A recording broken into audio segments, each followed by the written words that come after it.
નમસ્કાર મિત્રો, સીધું ને સટના એપિસોડમાં આપણે એક મનોરંજક અમેરિકી વાત કરવાની છે જેની દુનિયાભરમાં આજે ચર્ચા છે.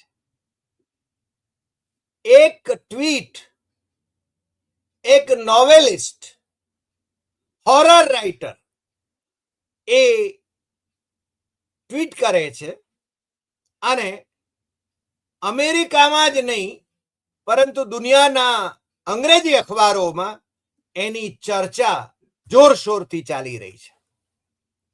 આ લેખકનું નામ છે સ્ટીફન કિંગ. તમને જરા નવાઈ લાગશે કે આ સ્ટીફન કિંગે છેક 1979માં 1979માં એક નવલકથા લખી અને એ નવલકથાનું નામ હતું ધ ડેડ ઝોન. એમાં એક સેલ્સમેનની વાત હતી, બાઇબલ વેચનારા એક સેલ્સમેનની. ગ્રેગ સ્ટીલસન એ ઘેર ઘેર જઈને બાઇબલ વેચતો હતો અથવા તો એને ગિફ્ટ તરીકે આપતો હતો અને લોકો એના ઉપર ઘણી વખતે હસે એવા કેટલાક કામો એ કરતો હતો. તમને જરા આશ્ચર્ય થશે કે આ કથા વળી કેવી, પણ એ સેલ્સમેન એ ન્યૂ ઇંગ્લેન્ડ ટાઉનની મેયરશિપ માટેની ચૂંટણીમાં ઉમેદવારી કરે છે અને જીતી જાય છે. આ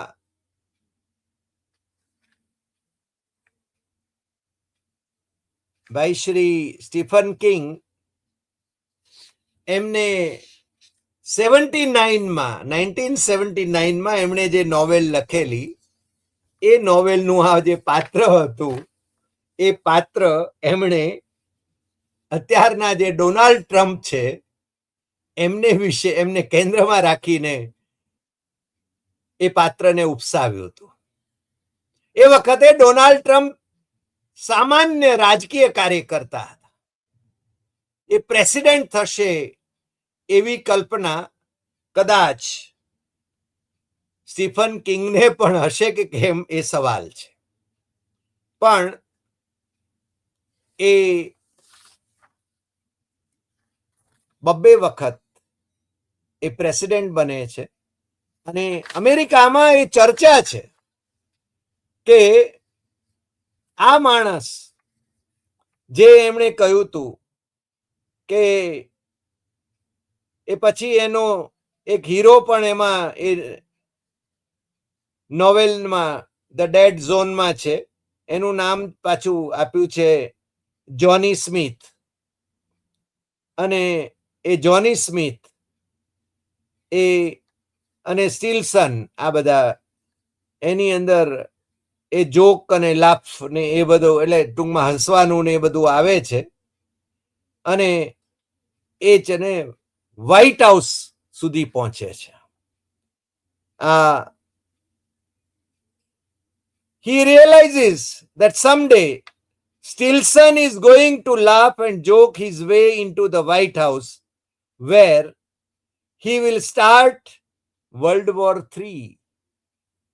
અત્યારે તમે ટ્રમ્પભાઈને જુઓ તો ટ્રમ્પભાઈ એ ગમે ત્યારે ત્રીજું વિશ્વયુદ્ધ ફાટી નીકળે એવી દિશામાં એ આખા વિશ્વને લઈ જઈ રહ્યા હોય એવું અનુભવાયા વગર રહેતું નથી. હવે આ જે ટ્વીટની વાત છે, એ ટ્વીટની વાત એ ઘણી વખતે, આમ તો સ્ટીફન કિંગે જ્યારે ટ્વીટ કરે છે ત્યારે એની ચર્ચા થાય છે. મારી પાસે એક અહેવાલ છે, એમાં કહેવામાં આવ્યું છે કે ડિસેમ્બર 11, 2025ના રોજ એમણે એક ટ્વીટ કર્યું હતું. One thing we all might be able to agree on, for someone who wanted to be president not once but twice, Donald Trump seems to be having a really sh -y time he has always P dash dash dash D off. આ ગાળ દેવાનો, અશ્લીલ શબ્દ પ્રયોગ કરવાનો એ અમેરિકાની અંદર છે ને કોઈ એમાં કોઈ છોછ નથી. અને એ કહે છે કે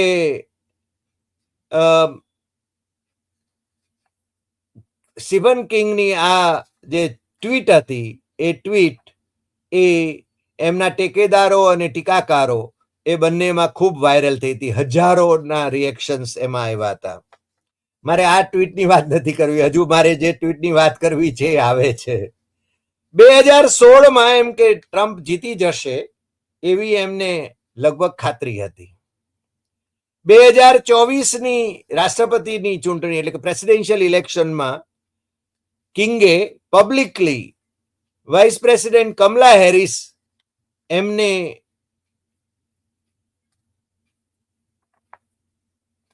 એમના તરફેણમાં એ હતા એમ કહીએ તો ચાલે.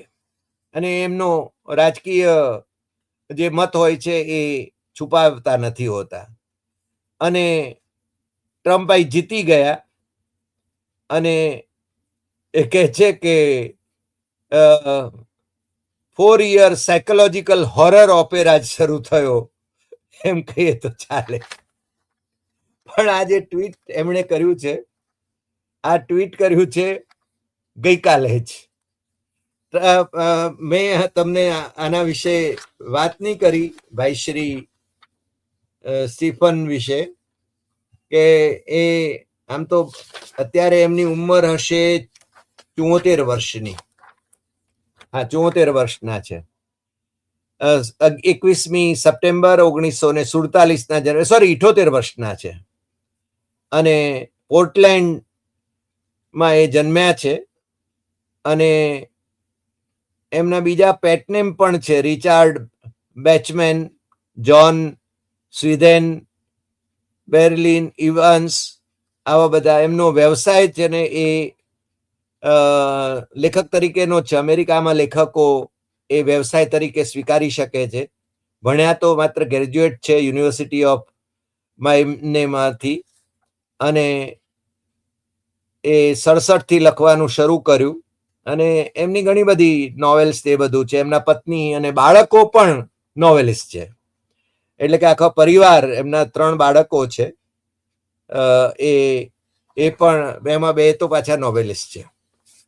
પણ એમણે ગઈકાલે એક ટ્વીટ કરીને બધાને ચોંકાવી દીધા છે. દુનિયાભરમાં એની ચર્ચા છે. આજે હું તમને કહું છું ઘણી વખત કે સવારના પહોરમાં હું જયારે ઉઠું કે પહેલો કામ જે કરતો હોઉં છું સવારે 4 વાગે, એ વ્હાઇટ હાઉસની વેબસાઇટ ઉપર જવાનું કામ કરું છું.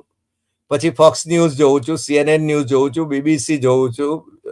આ બધો છે ને હું જોતો હોઉં છું. આપણા દેશના અખબારો, વિદેશના અખબારો પણ જોતો હોઉં છું. પણ આજે સવારે મેં છે ને ફોક્સ ન્યૂઝ એટલા માટે કે ટ્રમ્પભાઈને છે ને ફોક્સ ન્યૂઝ બહુ વહાલા છે. એટલે એ ન્યૂઝ કંપની જે છે એ તમને ખ્યાલ હશે કે ટ્રમ્પભાઈ છે ને એ ઇન્ટરવ્યુ આપતા હોય તો એ ફોક્સ ન્યૂઝને જ ઇન્ટરવ્યુ આપે છે મોટે ભાગે. બીજું કે ટ્રમ્પના ટ્રુથ સોશિયલ જે એમનું અકાઉન્ટ, એટલે એમનું પોતાનું જે સોશિયલ મીડિયા છે એના ઉપર એ બધી જાહેરાતો કરે છે. ત્યાંથી જે આદેશો ફાળે છે નરેન્દ્ર મોદી માટેના પણ અથવા ટ્રેડ ડીલના પણ, એ સૌથી પહેલા છે ને આની અંદર ટ્રુથ સોશિયલ એ એમનું જે સોશિયલ મીડિયા છે, પર્સનલ સોશિયલ મીડિયા છે એના ઉપર, અને પછી વ્હાઇટ હાઉસની વેબસાઇટ ઉપર પ્રેસિડેન્ટના જે એક્શન અથવા તો એના ન્યૂઝ જે હોય એ બધા એમાં આપણને જોવા મળે છે. પણ સ્ટીફન કિંગે એમના અધિકૃત જે અકાઉન્ટ છે ટ્વિટરનું, એના ઉપર એમણે જેને ટ્રમ્પને વિશે જે લખ્યું છે એના વિશે ફોક્સ ન્યૂઝે તો છે ને એમને ભાંડવામાં કશું બાકી નથી રાખ્યું. ગઈકાલે 23 ફેબ્રુઆરી 2026 એમણે સવારે 7 વાગે સ્ટીફન કિંગે, એટલે ત્યાંની અમેરિકાનો સમય આપણે ગણવો પડે એટલે આમ તો આજે સવારે એમ કહીએ તો ચાલે, એટલે ટૂંકમાં અમેરિકાનો ને આપણો સમય તમારે જરા વિચારી લેવો પડે. તો 7 વાગે એમણે 23મી ફેબ્રુઆરી સવારે 7 વાગે એમણે ટ્વીટ કર્યું, 7:09 અને 42 લાખ લોકોએ એ ટ્વીટ જોયું છે અને ઘણા બધાએ રીટ્વીટ કર્યું છે, એના પર કોમેન્ટ કરી છે હજારો લોકોએ, અને બ્રિટિશ અખબારોએ પણ એના ઉપર લખ્યું છે. તમને થશે કે આ શું એવું એવું ટ્વીટમાં છે શું? તો મને એની વાત કરતા પણ હસવું આવે છે, એટલે હું મારું હસવું પણ રોકી શકતો નથી તમારી સાથે શેર કરતા. એ લખે છે, અને ત્યાંની લોકશાહી પણ કેવી મોકળાશવાળી છે. આપણે ત્યાં જો પ્રાઇમ મિનિસ્ટરને માટે આમાંના 2 વાક્યો પણ જો ટ્વીટ કર્યા હોય તો મને લાગે છે કે એની ધરપકડ થઈ જાય અને ટેરરિસ્ટ એક્ટ લગાડી દેવામાં આવે. આપણે ત્યાં જેમ હમણાં પેલા AI સમિટમાં છોકરાઓએ છે ને દેખાવો કર્યા, પેલા યુથ કોંગ્રેસના છોકરાઓએ, તો એમને ત્રાસવાદી ધારાઓ લગાવી દેવામાં આવી. એ રીતે થાય આપણે ત્યાં. અને એમાં મોદી અને મમતા બેનર્જી સરખા જ છે પાછા, એટલે એમાં કોઈ પેલું નથી. પણ સ્ટીફન કિંગે લખ્યું છે ટ્રમ્પ વિશે, has never had a child. ટ્રમ્પને ક્યારેય કોઈ છોકરું હતું જ નહીં. Has been married 3 times. 3 વાર એ પરણ્યા છે. Ran several businesses into the ground. into the ground. Never ran a home. Could not make a bed to save his ass. આપણે ત્યાં જરા ચોખલિયાઓ કદાચ આ શબ્દ પ્રયોગ એસ જેવો શબ્દ પ્રયોગ ન કરે, પણ એમને ત્યાં આ બધું ચાલે છે. અને એફ ... એવા શબ્દ પ્રયોગો પણ ત્યાં આગળ લખાય છે. Calls people he works with dumb, losers, etc. Has never done sweat labor. Has never served on a local committee. Has no life experience. ના તો એમણે ક્યારે પરસેવો પાડ્યો છે, ના કોઈ ધંધો કર્યો છે જે લાભ ઘટ. પણ એટલે ટૂંકમાં ટ્રમ્પને જ એને વસ્ત્રવિહીન કરી દેવાનું કામ એના આ ટ્વીટે કર્યું છે. Has never had a child. Has been married 3 times. મને લાગે છે કે આના કરતા ભયંકર કોઈ એની હાલત ખરાબ કરી હોય એવું ન બની શકે, આપણે જાણીએ છીએ. અને આપણે જાણીએ છીએ કે ટ્રમ્પનું ફેમિલી છે એ 3 વખત પરણ્યા છે, અને 3 વખતમાં એમની 3 પત્નીઓના 5 બાળકો એમને છે, અને બીજા અનેક એમના ગ્રેન્ડ ચિલ્ડ્રન પણ છે. એટલે એમના 5 જે બાળકો છે એમના નામ છે Donald Trump junior, Ivanka Trump, Eric Trump, Tiffany Trump, Barron Trump, અને બીજા ઘણા બધા ગ્રેન્ડ ચિલ્ડ્રન પણ એમના છે. એટલે આપણે આમ કેમ સ્ટીફન કિંગે આવું કર્યું છે એ સમજાતું નથી, પણ સ્ટીફન કિંગ જે પણ કાંઈ કરે એ છે ને આખી દુનિયામાં ચર્ચા થાય છે. અને મેં કહ્યું એમ ફોક્સ ન્યૂઝે તો કહ્યું કે સ્ટીફન કિંગે છે ને ફેક ન્યૂઝ ફેલાવ્યા છે. ફેક ન્યૂઝના પણ ન્યૂઝ છે ને દુનિયા આખીને જણાવવામાં આવે, ત્યારે આપણે ત્યાં ગોદી મીડિયા જે ફેક ન્યૂઝ ફેલાવે છે એ આપણે જાણીએ છીએ. એટલે અમે ઘણી વખતે કહીએ છીએ કે અમે પણ જે કંઈ વાત કરીએ છીએ એ વાત સાચી છે કે નહીં એ તમારે ચેક અને ક્રોસ ચેક કરવું છે. તમારે જ એનું ફેક્ટ ચેક કરવું જ જોઈએ. આપણે હંમેશા એ ફેક્ટ ચેક કરીને જ કહીએ છીએ. આપણે ટ્રમ્પભાઈ વિશેનું આ ટ્વીટ એક મનોરંજન તરીકે લઈએ છીએ, કારણ કે એ બહુ જ પ્રસિદ્ધ એવા નોવેલિસ્ટ, એણે છે ને આ લખ્યું છે. બહુ જાણીતા લેખકે આ ટ્વીટ કર્યું છે ગઈકાલે. એટલે આપણે ત્યાં ગઈકાલ કહેવાય, એમને ત્યાંની આજ કહી શકાય. પણ આ તાજામાં તાજી ગરમ ટ્વીટ એણે છે ને દુનિયાભરમાં હલચલ મચાવી દીધી છે. હવે ટ્રમ્પભાઈ એના વિશે શું એક્શન લે છે એ જરા જોવું રસપ્રદ થશે, કારણ કે ટ્રમ્પ એવું પણ કરે કે ડેફેમેશન ફાઇલ કરે, ડેમેજીસ ફાઇલ કરે, અને એ સ્ટીફન કિંગની સામે એ છે ને ખટલો માંડી શકે, કારણ કે તમને ખ્યાલ છે કે ટ્રમ્પભાઈએ અત્યાર સુધીમાં બિલિયન્સ ઓફ ડોલર્સ એ એમની બદનક્ષી કરવા બદલ અનેક ન્યૂઝ ચેનલો અને ન્યૂઝ એજન્સીઓની પાસેથી, ન્યૂઝપેપર પાસેથી અથવા વ્યક્તિઓ પાસેથી વસૂલ કર્યા છે. આપણે એના વિશે અગાઉ એક એપિસોડમાં વાત કરી ગયા છીએ, એટલે વધારે એની વાત કરતો નથી. પણ સ્ટીફન કિંગ દુનિયાના ફોજદાર કહી શકાય એવા એ ભાઈને જેને અત્યારે હેરાન પરેશાન કરી મૂક્યો છે, કારણ કે એની એને કોઈ છોકરું જ નથી. એમ કે છે કે આ છોકરા જે છે કોના, એને ટૂંકમાં એનો પ્રશ્ન આવો ઉભો કર્યો છે.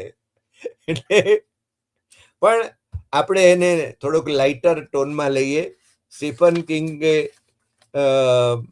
જે કર્યું છે, પણ આપણે સાચી વાત એ છે કે ટ્રમ્પ એ અમેરિકાના રાષ્ટ્રપતિ છે અને એમના 5 સંતાનો જેમના નામ મેં લીધા એ આપણે જાણીએ છીએ. એટલે સ્ટીફન કિંગ જે કંઈ લખતા હોય એમણે હજુ આના વિશે કદાચ ખુલાસો કરે અને કંઈક બીજું પણ કહી શકે કે ભાઈ આ છોકરાઓ એમણે દત્તક લીધા હતા કે શું હતું, કે એના વિશે જો નવું કંઈ રહસ્યોદ્ઘાટન કરે તો આપણે એના વિશે પણ એક એપિસોડ જરૂર કરવા માંગીશું.